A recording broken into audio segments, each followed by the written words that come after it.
their veins. Mackey and Judd on Score North and ScoreNorth.com. We've had moments where there's been some inconsistencies. We've had moments where we've swung the bats well.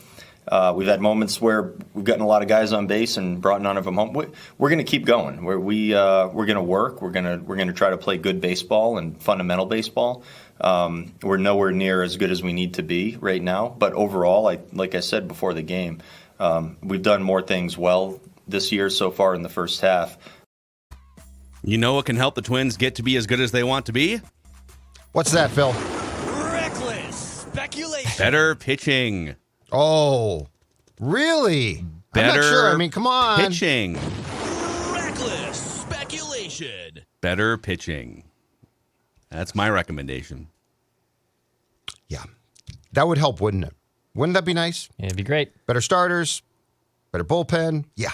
Well, let's fire up some Twins statements here on this Monday statements edition of Mackey and Joe. We have a Buffoon of the week, and the NBA not happy with what the Timberwolves traded to get Rudy Gobert, which we'll get into as well. But Judd, the floor is yours here. Twins kind of stumbling into the All-Star break. Ugh. They are 5 games below 500 since May 24th, still in first place of what's just been a really bad division so far.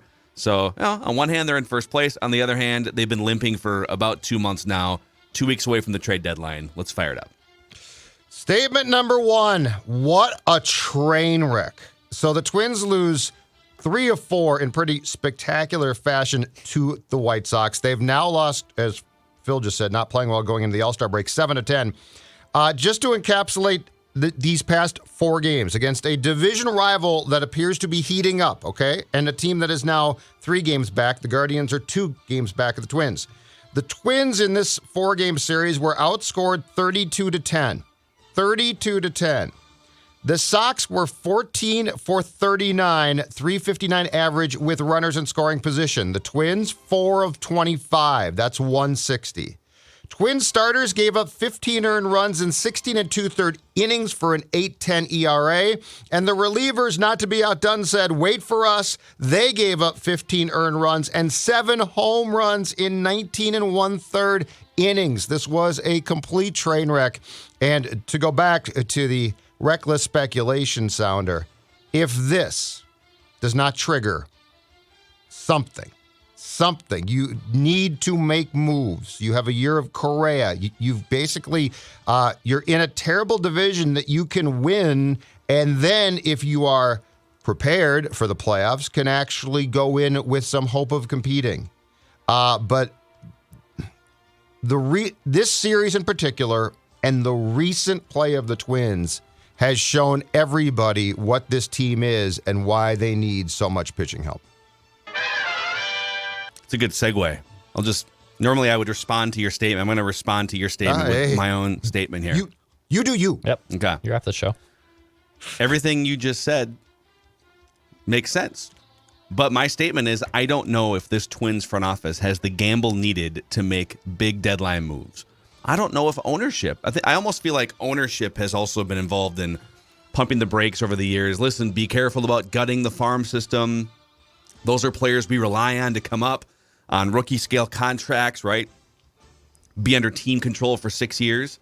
Mm-hmm. So in 2019, when the Twins had the greatest power hitting team in the history of Major League Baseball, literally the greatest power hitting team in the history of Major League Baseball, a 100-win Twins team, and they had a chance to add significant pieces of some kind, probably pitching, because their lineup was certainly intact. We take a sip of my water out of my retro Nyes cup here.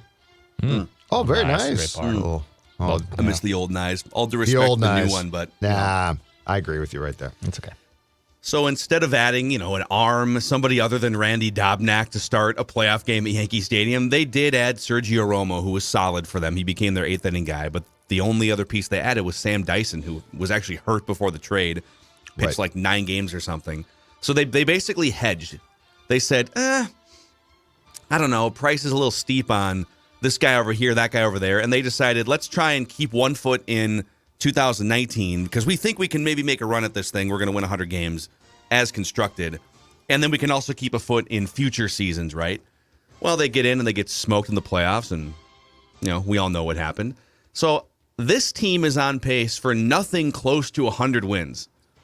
They are nowhere close to being the greatest power hitting team in the history of baseball. This is an 86-win team pace right now as we sit, whatever they are, 100 games into the season.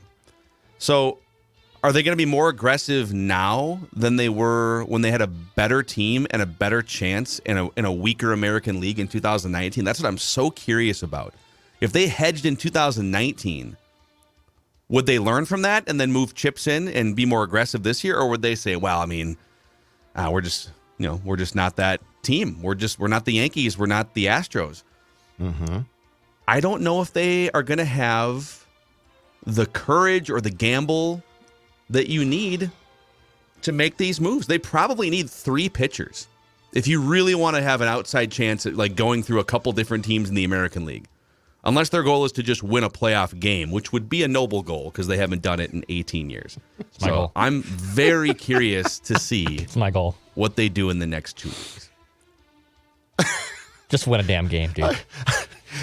What's so sad is you're right. Just win a game. What's so sad, what's so pathetic is you're right. And I just want to see them nod to the fact that they, and to go back to our earlier discussions, they do not have to give any wins back. So, you don't have to return wins. But I want to see them nod to the fact that sometime in March and April, God smiled on this team and said, you know what? Carlos Correa is going to be yours for a year. And then God said, and I'm also going to put you in a division that's going to be horse bleep. Go to it. Go to it. And now, the Lord is saying, but it's up to you to do something to help yourselves, right? This is your chance.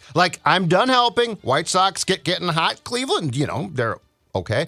But the point is, now it's up to you, Derek. Now it's up to you, Thad. Now it's up to you, Jim. You have to help yourself. And instead, you might be right, man. And if they don't do something at this point in time with a year of Correa, my God. Well, I don't know if they decided right now, they got a few days to think about things and to gather their thoughts after the draft and during the All-Star break here. It's a nice little 5-day window for them to say, all right, trade deadline's in 2 weeks. What do we got here? What are we sitting on here? What do the Yankees have? What do the Astros have? Does it matter? Do we care what they have? Do we just want to, worry about ourselves and get better? Or do we candidly just not have, even if we add a couple pitchers, is this just not a good enough collection?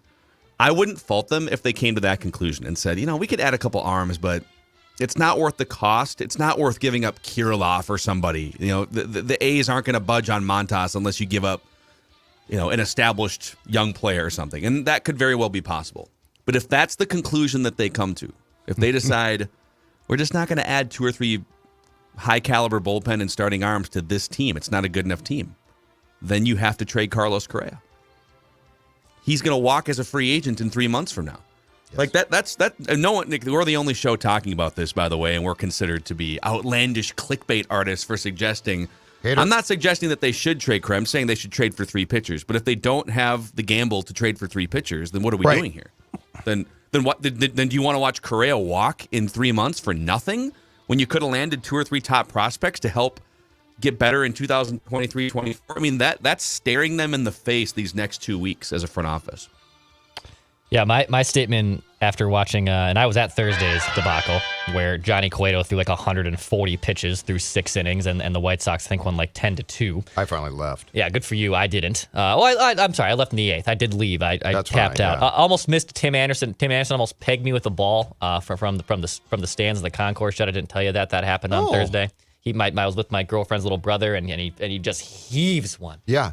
Heaves one from third base all the way, almost hits the concourse, and a big meteor guy got his paws on it quicker than old Dex Tweets did, and little Joe was a little disappointed that he didn't get the ball. Nothing is as overrated in life as a baseball.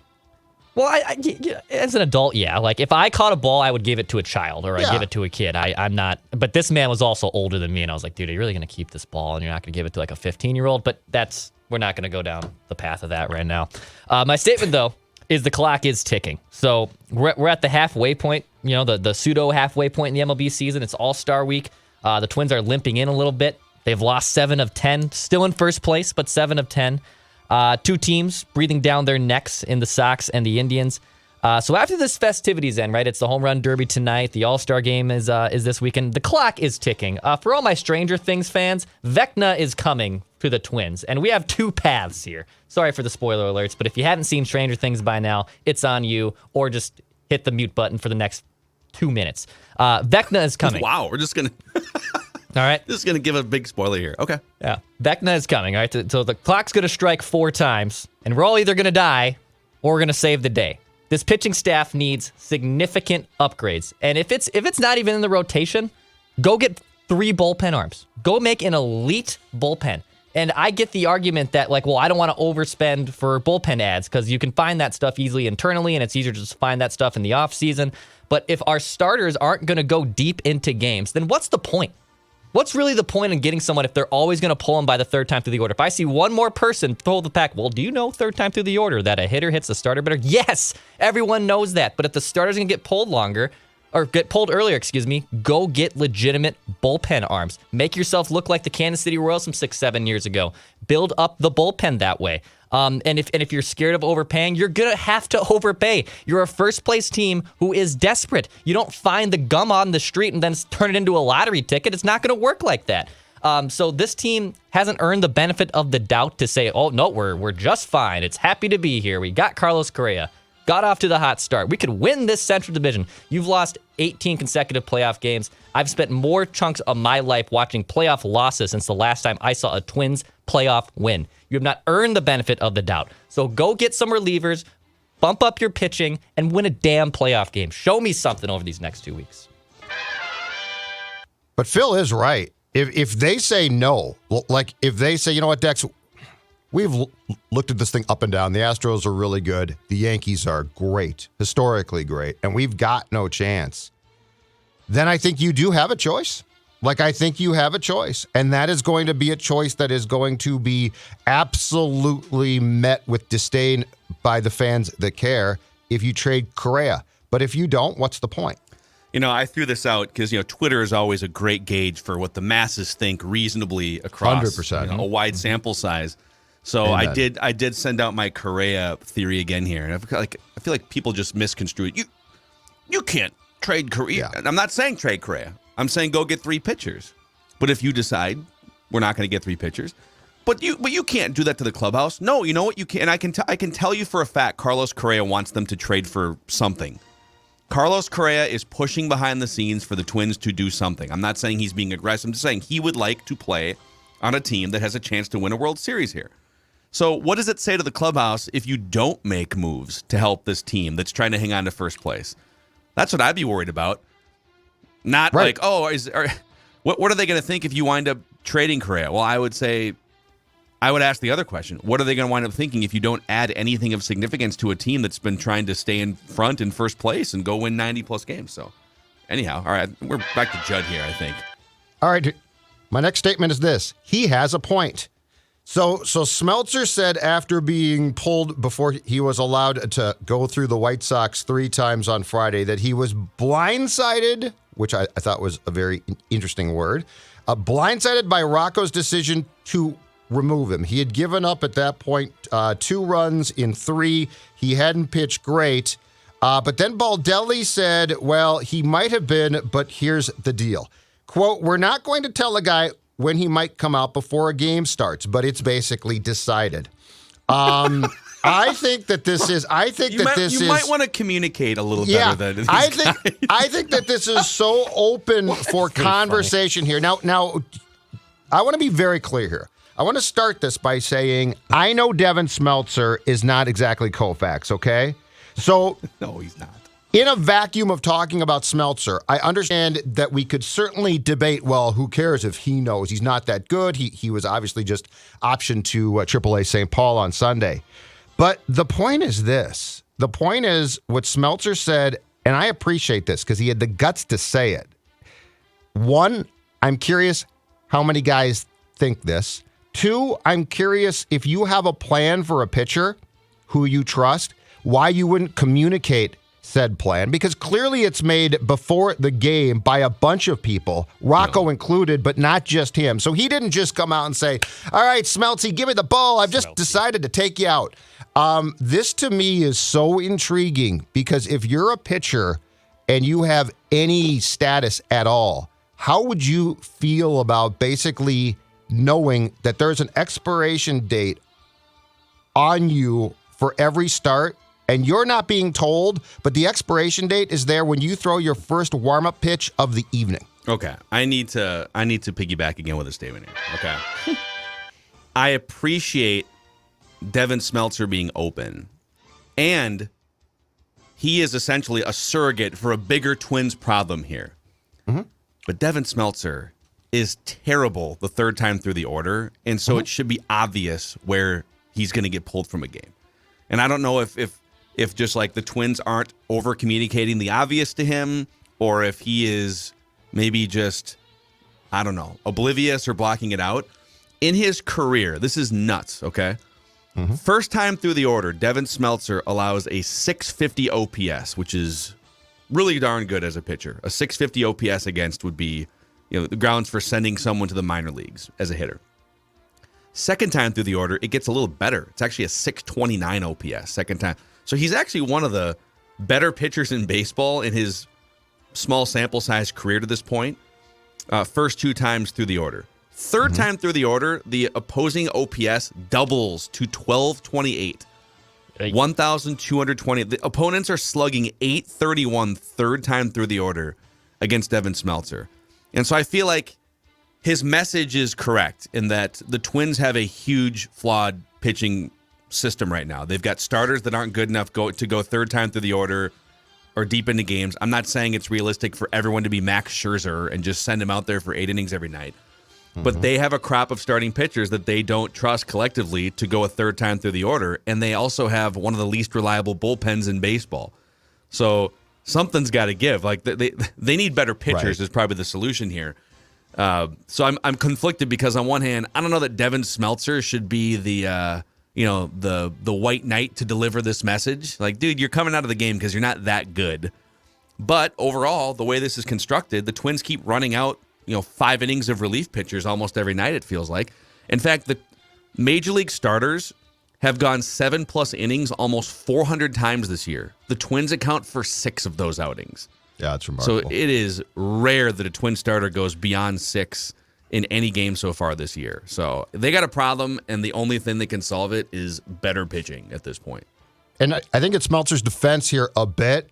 I think if he was taken out for a guy who was good, he'd be like, okay, I didn't like it, but I get it, right? But Emilio Pagan comes in and immediately, but I think that's the problem.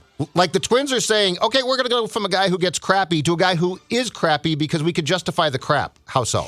So like that's the problem. They're screwed either way. Like I don't think right. You can rip. The only thing you can rip Rocco for here is how does Devin Smeltzer not know that he's so bad the third time through the order? Like why is no one saying to Devin, hey, just so you know, it's not a personal thing. You're really good the first 2 times through the order. And so if you can give us 4 or 5, that's great. But once you get the third time through, we're going to pull you. It's not open communication.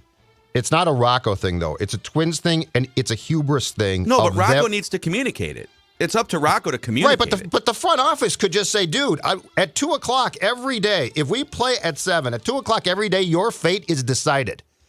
Now, if you don't like that, we'll try and trade you. But your fate is decided by 10 guys, or 8 guys, or 5. I don't know. But the point is, it's the hubris of how they operate that drives me crazy. And if Smeltzer and every other pitcher is an employee, and think about if you started your shift not knowing when it was going to end, but your boss knew. And your boss just arbitrarily would say, okay, now it's done, instead of being like, okay, here's why it's going to end. I love this whole thing, and this was what drives me crazy about a lot of people in positions of authority. They think they know what they're doing, and when it starts to leak out what they're doing, it's like, okay, so you took Smeltzer out to put Pagan in. I can tell you right now, you guys are idiots for allowing yourselves to be in that position. Like, if you want to go to a relief pitcher after Smeltzer, totally get that. First of all, tell him. But second of all, run it by the guy on the street who's going to say, if you put Pagan in, you're crazy. Yeah, I think. And of course, he delivered a home run. But there's two different discussions here. You are ripping the Twins for pulling Smeltzer for Pagan. The real problem is that Smeltzer and Pagan are the two options, right? So there's a front office rip here. That's what I'm saying. Yes. And so I don't blame them for not wanting Smeltzer to face a lineup the third time through. But forget Smeltzer. I now think Jose Barrios' fate in the Houston game was decided that morning. Yeah. And it inexcusable. And it shouldn't have been. To be clear, because yes, if I am not arguing on behalf of Smeltzer, I'm arguing on behalf of the fact that they are making decisions that are misguided, and we are now finding out how they're going about it, and it's absolutely idiotic. Kenta Maeda's fate in that playoff game, in which, by the way, he pitched great, again, decided in the morning. Yeah, it feels like I understand that front offices, because there's so much more data and information and there's process that's going into these decisions now compared to 15 or 20 years ago. There's probably only a small handful of managers that actually manage their own game in today's baseball. And I totally get that. But there needs to be some room for nuance. I mean, and I didn't watch a whole lot of those first 3 innings, so I'm not going to lie, but Smeltzer was saying, hey, it looked bad, and my control wasn't amazing, but it was a lot of soft, weak contact, and I was just kind of hoping to be able to go another couple innings to salvage something. And the other problem they run into is their bullpen isn't good, period. Right. But then when you start to, okay, we're going to pull him after 3 innings because it's not going that well, and the third time through the order is approaching in 4 more batters. And by doing that, you're taxing, again, an already sort of crappy bullpen. These guys are pitching more innings than they should. I believe the Twins bullpen is bottom 5 in Major League Baseball in wins above replacement, despite throwing a lot more innings than most other bullpens. It's an accumulative stat. It's a really big indictment. 55 home runs against, including, I believe, 3 off Joe Smith on Sunday. Yeah, Joe. Yeah. So, it would be nice if it were as easy to trim runs off your ERA as it is to trim fat off your body, like Judd has the last year or so. That suit. That's exactly right. Yeah. Dude. How did you like the suit? How did you like the suit game? The hair game? You look like Daniel the weight Craig. Loss game? Daniel Craig in the casino with a tight-fitting Italian suit. The next one is you have to get out the beach like he does in Casino Royale. That's going to be the next Judd picture when he gets out. That's going to take a while, okay? Yeah. That's going to take a while. And that, of course, is thanks to my friends at Livia Weight Control. Centers down 40 pounds. If you go on Twitter and search my Twitter, you will find a picture of me on Saturday at a wedding where I'm going to say right now, I look like a 50-plus male model, gentlemen. I mean, I'm looking good. I'm fit and trim. And I'm going to tell you right now, 6 months back, that suit, no chance. No chance. That suit wouldn't have fit. I couldn't have got the pants on. I couldn't have got the shirt buttoned.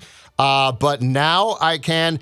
And Dawn and I went to our ceremony on Saturday, wedding.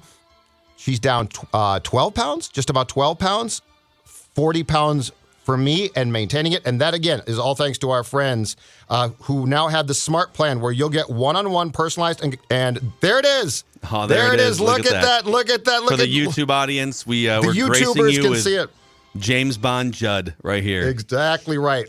One-on-one personalized and guided support online or in person, whichever is most convenient for you. The Simple Start plan is only $59. And 855-GO-LIVEA, Livia.com, LIVEA.com. I'm telling you right now, it works. And the best part is, as you saw there, keeping the weight off is also possible, and that's the most important thing. Livia.com if you want to fit into those clothes that don't fit right now. By the way, while we're getting our lives in order here, Valley Park Medical Clinic is dedicated to providing breakthrough ED remedies to men in the greater Minneapolis area, okay? Let's get that confidence going to another level here, too. It's the only clinic in Minnesota to use the True Pulse protocol, one of the most effective solutions for ED available. Surgery-free, drug-free, non-invasive, and discreet. All of these things play into your favor, trying to get this part of your life in order. ValleyParkMedicalClinic.com. Okay, so this might actually lead into Judd's Buffoon of the Week if our brief chat pre-show was any indication here. But my next statement is something perfect happened last night for the Twins. The Major League Baseball draft. No, they didn't do the whole thing, right? Was it just like the first round or two? First 2 rounds. Okay. And then they do the other 40 rounds or whatever. 3 through 10 today, and then, no, it stops at 20 now. Okay, good. Yeah. We've drawn a line on it. It used to be 50 on a conference call. It used to just go on as long as you want. I'll take this guy 7,000th and 99th. Yeah. Yeah, it was up to 50 rounds unless like all 30 teams decided to not draft in one of the previous rounds. But something perfect happened last night for the Minnesota Twins, according to Aaron Gleeman from The Athletic. And I read, every draft domino seemed to fall in the Twins' favor as the board went perfectly for them to nab high upside players that they never expected to be there at 8 and 48. How the Twins landed Brooks Lee and Connor Prelip in a big night full of surprises. You can find the full article at theathletic.com. The fact that this draft fell so pristinely perfectly and the Twins landed 2 of the best young players in the world that they were shocked would fall to 8 and 48 tells me they have a lot more depth today in their pipeline than they did a day ago or 2 days ago, which means they should feel more comfortable trading from their young pool of players to add pieces to this year's first place team with Carlos Correa. Perfect night last night. Couldn't have gone better. Unbelievable. It's the MLB draft. It takes forever. Okay, fine. Here's the buffoon of the week. I know where you're going with this, so go ahead. All right. Not just Gleeman, but to all of those pundits, and there were a lot on Twitter last night, who were trying to break down this draft and, oh, my team did great. Like it was the NFL draft. Like these guys were going to be the white knight in shining armor arriving in August. You know what? We need a bat. We just got this kid from high school. He was great in high school. He's going to be great for the take your pick of your team. All right? It is buffoonery at its finest. Every draft, as we know, can be a crapshoot and an inexact science. Hockey, football, basketball, but baseball, ladies and gentlemen. Over to curling, back to lacrosse. No, lacrosse, curling's perfect. Curling's great. But baseball, look, ladies and gentlemen, reserves a special place in draft hell because these guys aren't going to be up for 4 years. These guys aren't going to be, 5 years. Royce Lewis, God bless him. If he hadn't got hurt, it was still going to take a long time from the time that we were all like, I can't believe the Twins got him. And for anyone to be raving about a pick without at least saying the team is happy, but who knows, which is the correct response. Like, you know what? If Derek Falvey wants to be like, I can't believe we got this kid. It's the greatest draft pick of all time. You need to preface that with, okay, he is happy, but here is the reality of the situation. And I'm going to give you an example. So right now, when you're saying, oh, Judd, this is typical negative Score North Judd. I hate Judd. He's back. He was gone on Friday. I really enjoyed that show more. It's a very positive show. We had a really good show, actually. Zolgad is really so good. Negative. Yeah.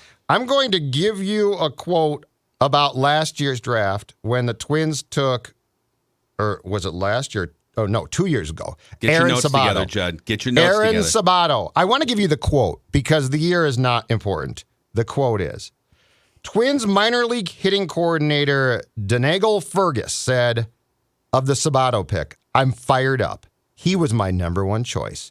I had him right behind number one overall pick Spencer Torkelson on my overall board. I really like this kid. Last I heard, Sabato was fat and striking out, okay? In the minor leagues. Nowhere near being prepared to play. So dial it back. And again, if you're going to tell me that a baseball draft pick was great because you were told that by the team, make it very clear that you are not a spokesman for the team. You have to have a difference between Derek Falvey's excited, and we're also talking about a bunch of people whose lives often are built around metrics, advanced metrics. So like they know the odds here. Like they're looking at the odds. The odds are often long, and getting to the major leagues as a draft pick is very difficult, or at least it can be. And it's certainly time consuming. So what are you doing on a Sunday night acting like the Minnesota Twins or any other team just got in the first 2 rounds, Mays and Aaron? Stop it. Stop being a buffoon. So, wow, that was, there it is. There's your buffoon of the week here. Just all of the people who are excited about what the Twins did in the draft last night. Let me tell you a little, because old Macadac here, as a former Twins beat writer in the early 2010s, he got overly excited a couple times. You know, when you're on the ground level and people around you that you're around with the team get excited about, I don't know, Nick Blackburn's position on the rubber in spring training, and David Ortiz notices a little extra dip on that fastball. You might write stupid things like Nick Blackburn set to break out again or something, right? The draft that I remember covering with the most internal excitement, actually there were two of them. One of them kind of 50-50, but the 2011 draft, going into it, the Twins had a first-round pick and then two what's called sandwich picks. So the sandwich picks are, it's like you get compensation for losing a free agent or something, and so you get picks between the first and second rounds. So they had 3 first or sandwich picks, 3 of the top 55 picks. And then they had, second, third, fourth, fifth, sixth, all the way down to whatever. They drafted, let's see here. They drafted like 52 players in 2011. Of those 52 players, how many of them became, let's just say, quality major league contributors for the Minnesota Twins? 52 players drafted in 2011. That was, I believe, I can't believe I can know this. I think that was the Levi Mitchell pick for the Twins. Levi Michael. Okay. Levi Michael, I'm thinking of CFL. No, it's very close, Declan. Yeah, Bravo. Let's put some respect. He was on actually, Levi Mitchell was number 1 on my board. That's why I was thinking it was the not wrong to guy. be confused with Matt Moses, who they took at some point in time back in the early 2000s. I would guess 2. The answer is 0. Oh, wow. The Twins drafted 52 players in 2011. Here are their first rounded sandwich picks. Levi Michael, who, by the way, he was kind of a questionable first guess pick because he wasn't a power hitter really, and it's like, okay, but he was a shortstop. Travis Harrison was a third baseman they drafted out of California high school, and then Hudson Boyd was kind of the prized pitcher that they drafted. Right, he was from Fort Myers. He went to high school in Fort Myers and was going to walk down the street and go train at Hammond Stadium. And I think he was out of he never pitched in the major leagues. Of the first 7 players the Twins drafted in 2011, none of them played a second in the major leagues. There was a guy named Derek Rodriguez who played 48 games in the major leagues. He was their 6th-round pick. And then the next year was actually a pretty damn good draft for the Twins because they drafted Buxton and Barrios with their first 2 picks. But then the hype was, hey, the next crop of players that we drafted here is going to help our velocity and strikeout problem. We've been a pitch-to-contact organization for 2 decades here, and our goal is to draft a bunch of flame-throwing relief pitchers and starting pitchers that can help us ascend up toward the top of Major League Baseball's strikeout leaderboard at some point.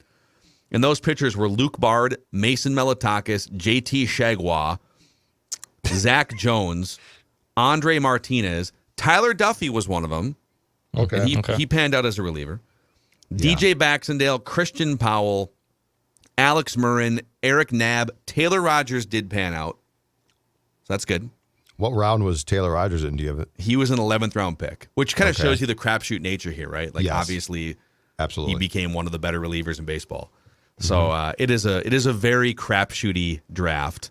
But if the team, like I said, if the team is excited about who they got with the 8th and 48th pick, to me that only solidifies, okay, cool, you feel really good about this draft.